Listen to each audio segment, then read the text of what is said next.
Il pensait avoir attrapé le plus gros poisson de sa vie, jusqu'à ce qu'il voie ce qu'il y avait dans sa bouche. Ce qu'il a tiré de l'océan n'était pas seulement rare, cela ne venait peut-être même pas de ce monde. Un pêcheur. Une sphère mystérieuse. Un secret que la mer n'aurait jamais dû révéler.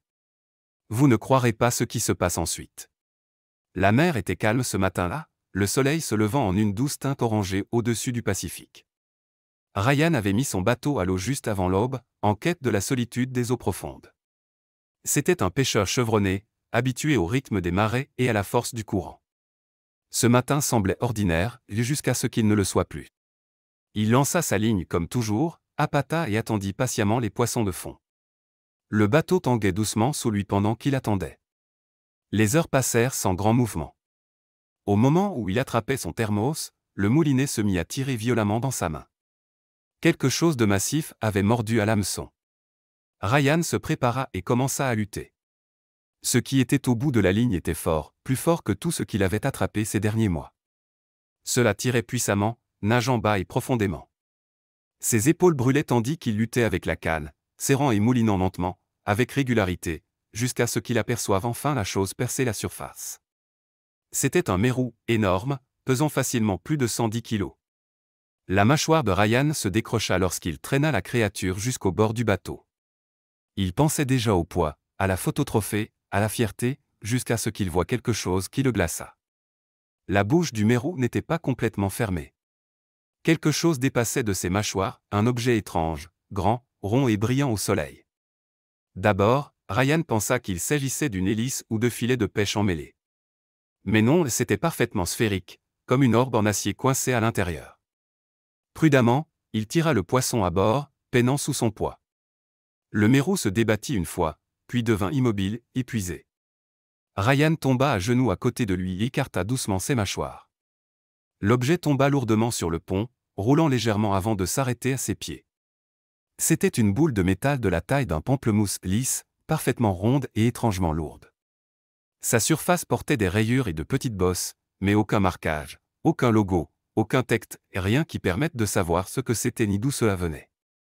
Un frisson étrange parcourut l'échine de Ryan. Il la ramassa et la tourna entre ses mains. Elle était chaude, bien qu'elle vienne de la mer froide, comme si elle générait sa propre chaleur. En l'examinant de plus près, il remarqua une fine rainure faisant le tour de la sphère, presque invisible à moins que la lumière ne l'éclaire sous un angle précis. Un couvercle. Un seau. De retour au port, Ryan déchargea le mérou et la sphère sur le quai.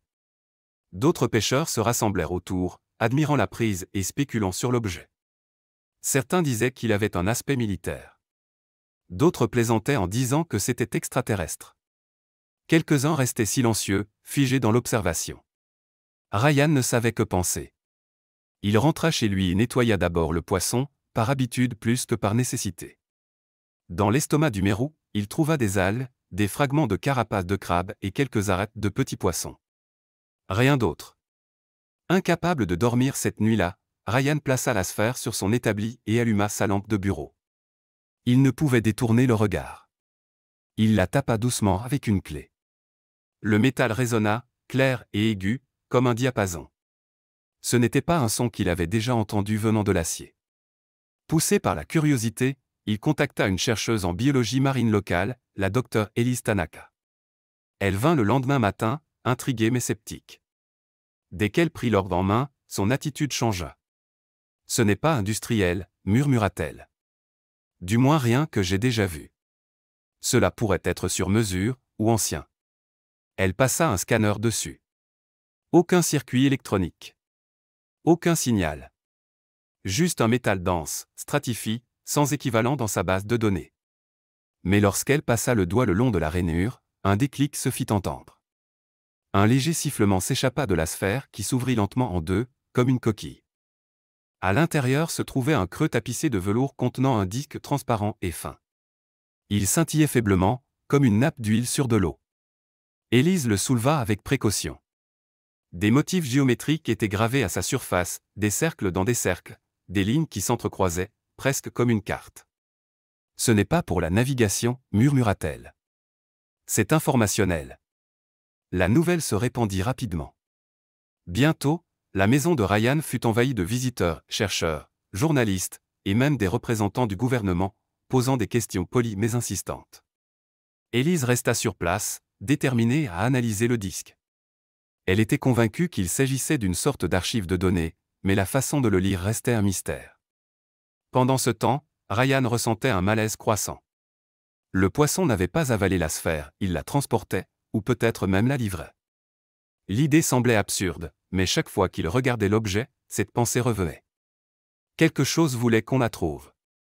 Et cette chose l'avait choisi, lui. Les semaines passèrent. Le disque restait illisible. Les analyses montrèrent que le métal de la sphère était probablement plus ancien que notre civilisation moderne, peut-être même préhumain. Ryan tenta d'ignorer les implications, mais la nuit, il rêvait de lumières étranges sous la mer et de formes gigantesques remuant dans les profondeurs. Puis, un matin, la sphère disparut.